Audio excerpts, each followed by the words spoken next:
Be about. Can you hear me?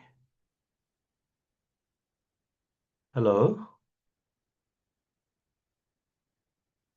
Okay, then I will Hi, Anil. Anil, sorry, talk. I sent you in, so we're already in to the webinar now. Yeah, I accidentally Okay, pushed the okay, okay. button.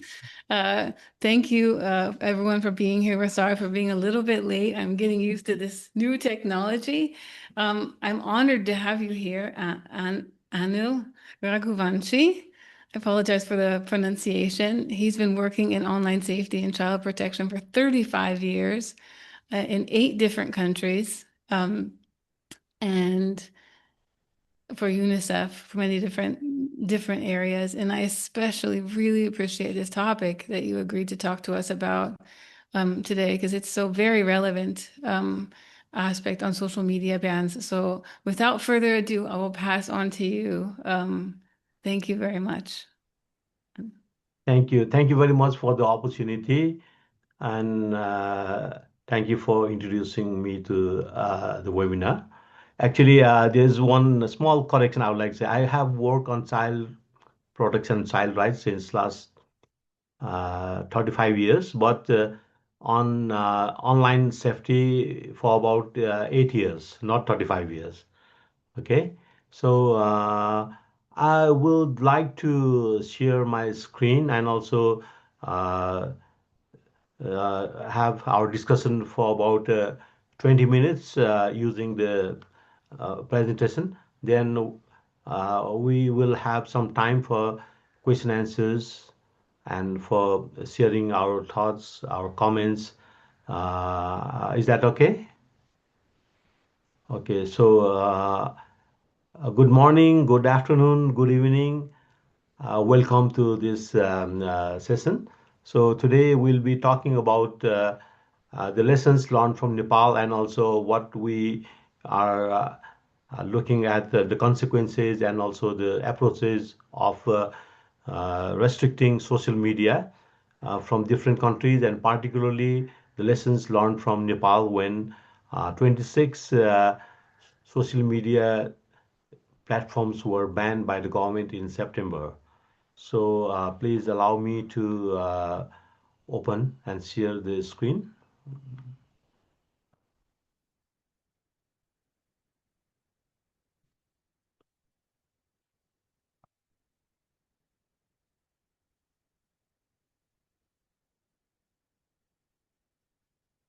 Okay, can you see the screen? Okay, so let me just look at. Okay, I saw some hands. Yeah, emojis. So okay, so this topic we are looking at very closely since we had the first social media restriction in Australia, and also we look at other consequences, and other countries are also very quick in making such plans. So I think today we look at its pros, cons, and what would be the uh, best approach for the uh, protection and privacy of children, looking at the lessons from different countries and also what would be the best thing for the child rights and child protection organizations to do. So we'll talk about the best interests of children. We'll talk about will the restriction, the answer, will it protect children effectively, and the implications for the countries in the global south like Nepal. So will that be different, or will we be using the same approach, or what would be the common things and what would be the different things? And the way forward, what would be the balanced approach? What would be the right approach? So when we talk about age restrictions, so we talk about smoking, alcohol, gambling, driving. In all these things, so we have age restrictions. So people who are not who have not reached the age of for driving or for consuming alcohol or cigarettes, so they are not allowed. So there is restriction, there is a ban. So it seems like social media restriction has also been planned and also done in the same way. But is this the correct approach? Is this the same as restricting children from smoking, drinking alcohol, or gambling or driving? So the logic is simple. So the restriction is to reduce harms and save children, to protect children. So that is the thing which has been done from the past. And also the logic we are looking at, is the social media same as these things? And some countries, we can see in the screen that they already have uh, started restriction or planning restriction. After Australia restricted social media for under 16s in December 2025. So there are countries mostly from Europe and there are some countries also in Asia. They have started planning or announcing or proposing such restrictions, like France, UK, Greece, Malaysia, Spain, Indonesia, New Zealand, and recently a state, Karnataka state in India, they have also considering restrictions. So in some countries, they are also putting like the the condition of parental consent require under 15 years or 16 years. So we can see in the screen. So the detail and also some more information I have collected uh, is on this screen. So I will be happy to share this with you, or you can find when you Google, you can find all this information. And so why children use social media? So they communicate with their friends and family because your community is there. So your life is not only in the physical space. So online life is also there. They share their happiness, their thoughts. They do many things online. So they have opportunity for learning and creativity and self-expression. So they generate videos or their posts and share their content. And also they have opportunity to access information on social media. But there are also the questions of misinformation, disinformation. But anyway, they have access to information. That's why they use social media. And they also have the very important thing is like it's a social media, social network. So they have opportunity for interaction, discussions, and engagements. They follow, they like the pages or the posts or comments, and they can make comments, they can share, they can post, and they can uh, message with the people. So that's what how they are using. And also for the peer pressure, when their friends and their peers are there, children and teenagers, so they will look and they will try to be connecting with their peers, and that's the place where they meet their people. So they, when there is a restriction, they move and they try to find a way to connect with their peers online.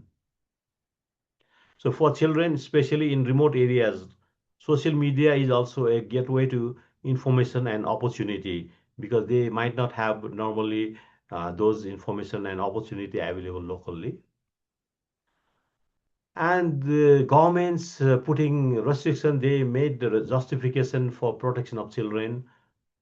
They are worried about exposure to harmful content, online grooming, sexual exploitation and abuse, cyberbullying, hate speech, mis and disinformation, privacy violations, algorithm driven addiction, and many other emerging issues which are in countries like Nepal, like in some parts, children are also using social media to connect, and also they are also claiming that in some districts there is an increase in child marriage or early marriage because of the social media use. And also social media is used to traffic children for different purposes, for sexual exploitation and labor exploitation. So there are many other things. That's the justification given by the governments to restrict social media. And also, social media is blamed for addicting the users, particularly children and young people, because they are designed to addict the users.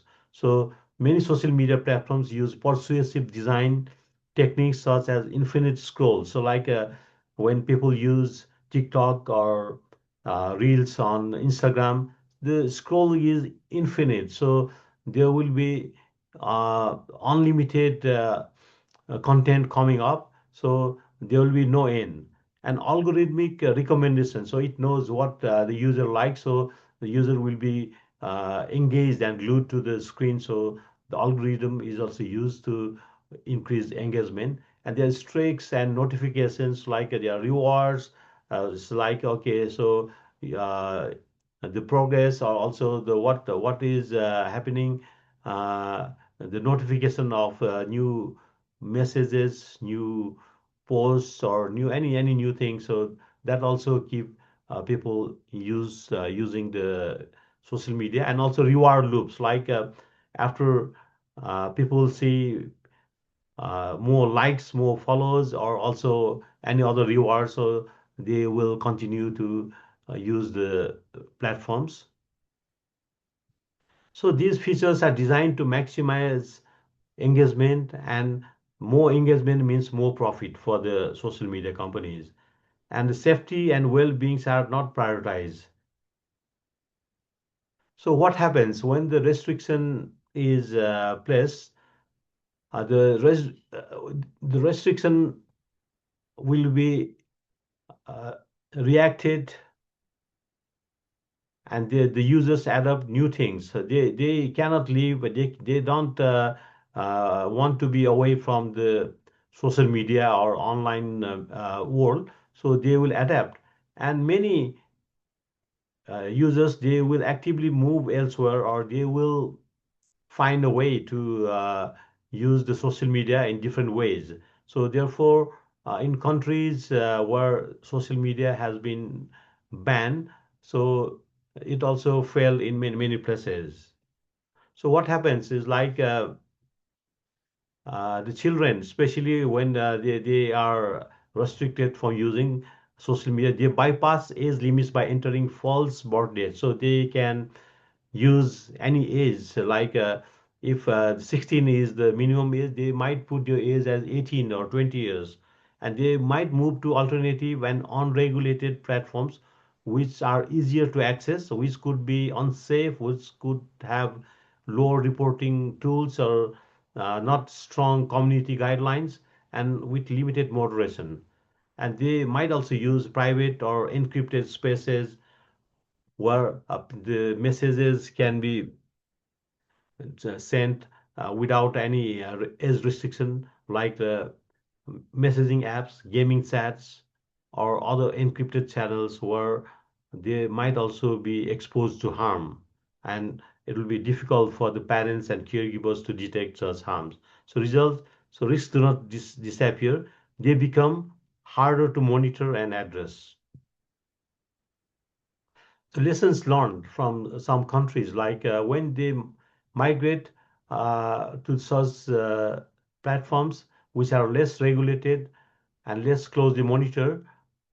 Some of these platforms, as I mentioned, are the gaming chats, mostly Roblox and Minecraft are used, so where they can chat with the people uh, who are also playing games online, and they move to other messaging and community platforms like Discord, Telegram, and Kick, so where they can have more private chats, group chats, file sharing that could also expose them to grooming and other harms. And then they can also move to some children and young people, they move to anonymous or semi-anonymous apps like Yubo and OmiTV. Earlier there was Omegle, so it's not there. Now OmiTV is there. So these services allow children to connect and chat with the strangers quickly and often without moderation or limited moderation. So then they also use the small or emerging social networks, which they call like it's an open space, a free space or censor free or no age restriction platform. So it's very unsafe for children to use such platforms. But if the other big social media networks are not uh, allowing them to use them, so they might also be using such platforms. And then what we have seen is like restrictions alone rarely eliminate risks. So instead, they may shift children towards environments with a weaker safety and protective systems, limited moderation, higher anonymity, fewer reporting systems, and fewer protection systems. So I would like to talk about the social media ban in Nepal. In September 2025, Nepal banned 26 social media platforms. It's not only for children, for everyone, because the government had made a condition for the social media platforms to come and register with the government. And failing that, so it banned all big social media platforms, including Instagram, Facebook, but TikTok was not banned because TikTok had registered in Nepal. And before that, for 10 months, TikTok was banned. The result was unexpected. People, including children, they used VPN services. They changed DNS settings. They shifted to other platforms. And the restriction did not remove the technology from the lives of people. So it was not effective. But what happened? What was the reaction when people had all these difficulties? Was like the ban triggered major social and political reactions. There was a big social media the protest, which was also linked with the social media ban. It was youth which were against corruption and against the political uh, issues, but social media ban triggered protests. That's why Gen Z people they participated very actively, and the protest was very violent, and also it made a lot of political changes. So the changes made by the protest was like young people they organized protests and demonstrations using Discord. Despite the social media was banned, they used VPN and other methods to access social media. And the demonstration on 8th September killed 76 young people. And on 9th, the major government establishments were burned, including the Parliament building, government secretariat, Supreme Court, and it was quite violent. And the other thing, the Prime Minister and all ministers were forced to resign. Parliament was dissolved. A new interim government was formed. An election was announced. And recently, the election took place last week, and on 5th March actually. And the political parties supported by Gen Z who were behind the protests, uh, so they are expected to win two-thirds of the total seats.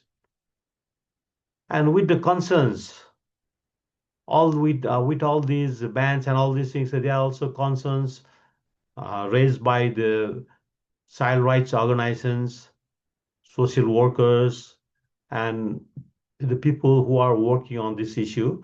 Like there are issues related to child rights implications. Like so, children have right to protection according to the UN Convention of Rights, and they have right to participation and inclusion, including on social media.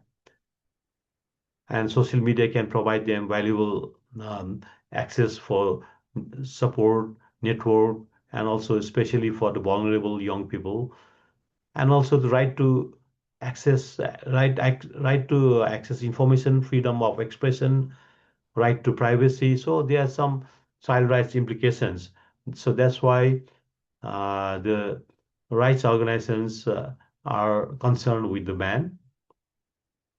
As if I can remember, like big organizations like UNICEF, ECPAT International, they have also made their positions clear that the bans are not the answer. And from the beginning, Child SafeNet, the organization I'm associated, we have also been working actually before the ban was uh, started in Australia. We were also sharing our position on this.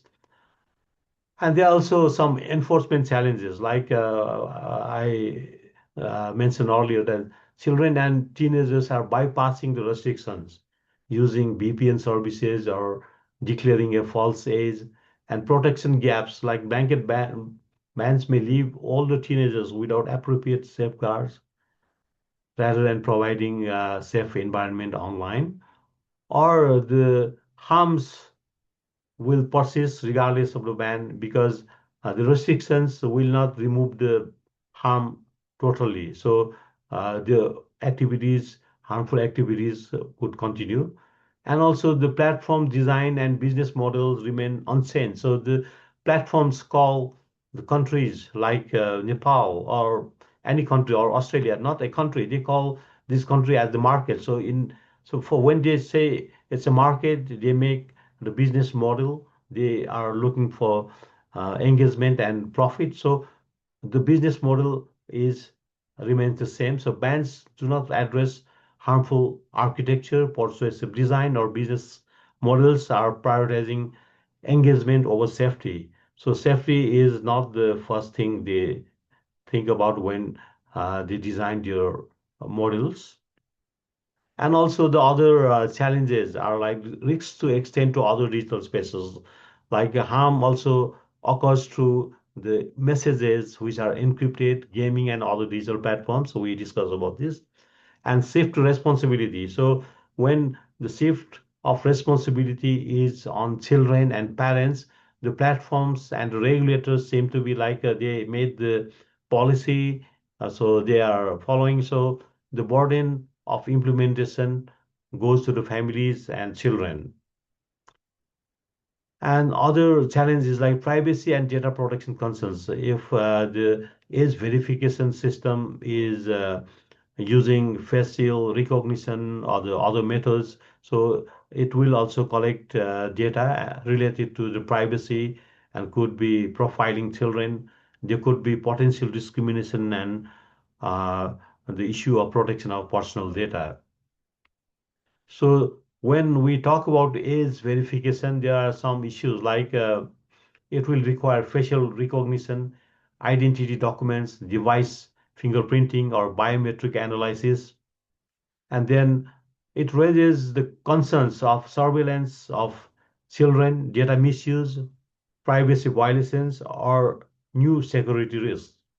So protecting children should not require mass data collection about them, but should have a design and also the thought of their safety and their privacy in the design when the platforms are designed.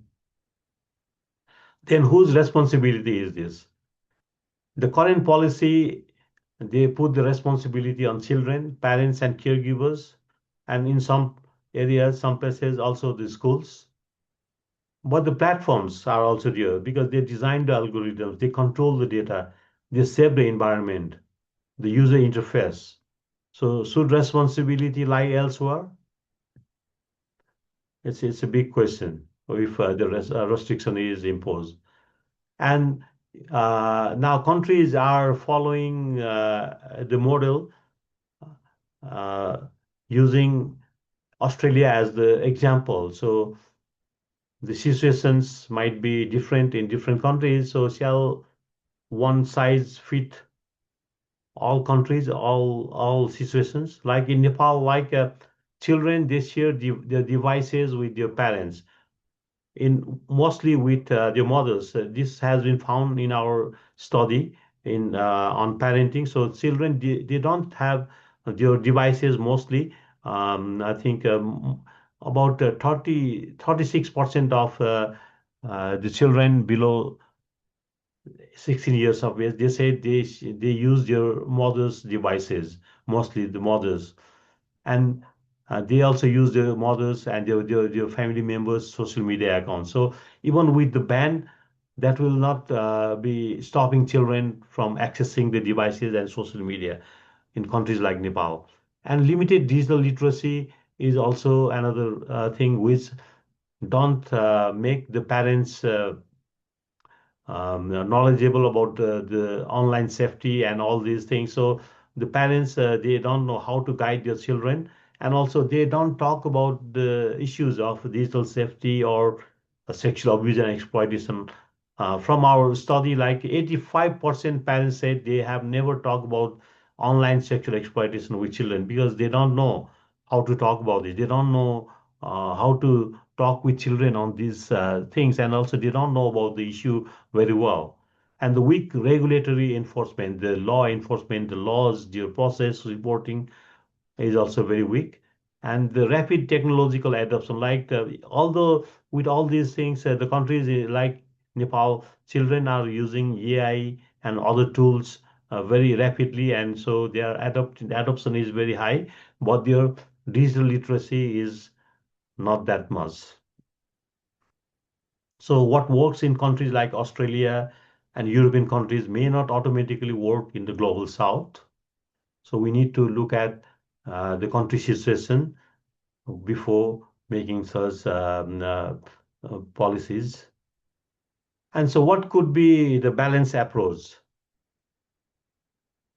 Instead of focusing on restrictions, we may also need a broader strategy, like the governments can look at enforce safety by design, so to make it mandatory for all the platforms, and make child rights impact assessment mandatory, consult with child rights organizations, with children, young people, and also do proper study on this, and strengthen regulatory oversight, how to regulate, not only making the policy and also the regulate also all the safety and privacy issues.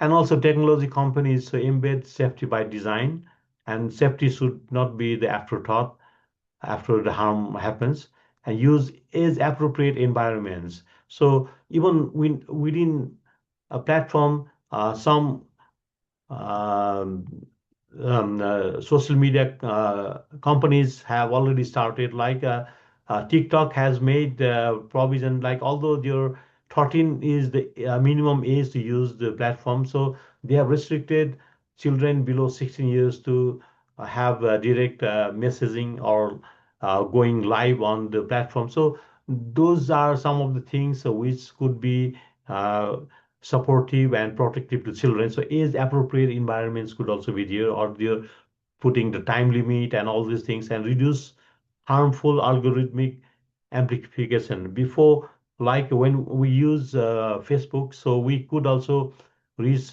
children when we boost our content by, okay, so children from 13 to 16 years or 17 years, male, female, this. So now we cannot do that. So in that way, so all the algorithms also should be um, um, made protective for children. So children, when children they use such platforms, so they should not use the algorithms to increase the engagements, and protect children's privacy and data. So this is very, very important. And so when children use, they don't know where the data, their information is going. So these should be the concerns for the technology companies, and they should use all these things.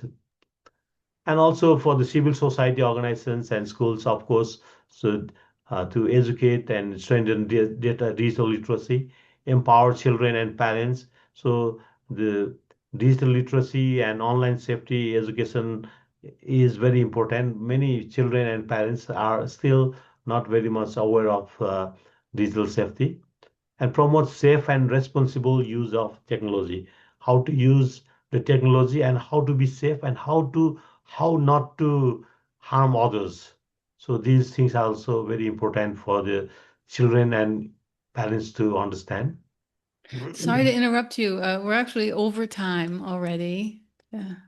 Okay, I think I will be having couple of slides, and I will end very, very soon. Thank you. Okay, okay. Parents and caregivers, so they will be leading by example, limiting social media use, educate themselves, encourage children to spend more time offline and spend more time with children. The same with the children. So limit social media and also learn about safety and spend more time offline and also spend time with your family and friends. So there are real questions. Should children be allowed to use social media because they are already living in a digital world, or will the digital world be designed to protect them? Restriction alone cannot solve the problem. So the real question is not should there be they will be allowed. So it's like how to make it protective, and the real protection will be with a safer platform design, accountability from tech companies, strong child rights policies, empowered and digitally literate parents and children.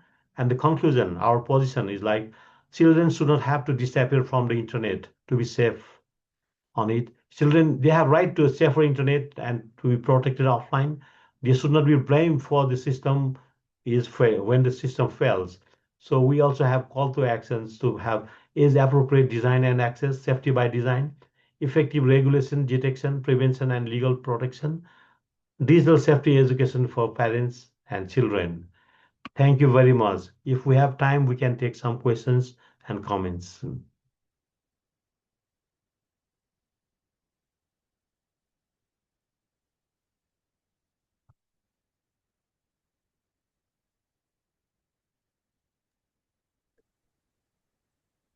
So we've actually had some really nice comments, but really unfortunately, we really have to end this because we're not able to start the next one. But I see there is a question. There's some comments. We can really continue this, I hope, this conversation. I know because the other speaker is waiting to start. I Okay. apologize. This should be possible to have two at once, but the technical is not working with us. So thank you very much. And I'm really sorry that we aren't able to do the comment and questions part, but I promise we'll come back to Anil another time. Thank you, everyone. Thank you. So I was looking at the screen and sorry, I did not have opportunity to look at the comments and chats. I can send them to you. Thank you. Okay, Okay, thank you. bye. Okay, thank you. Bye bye.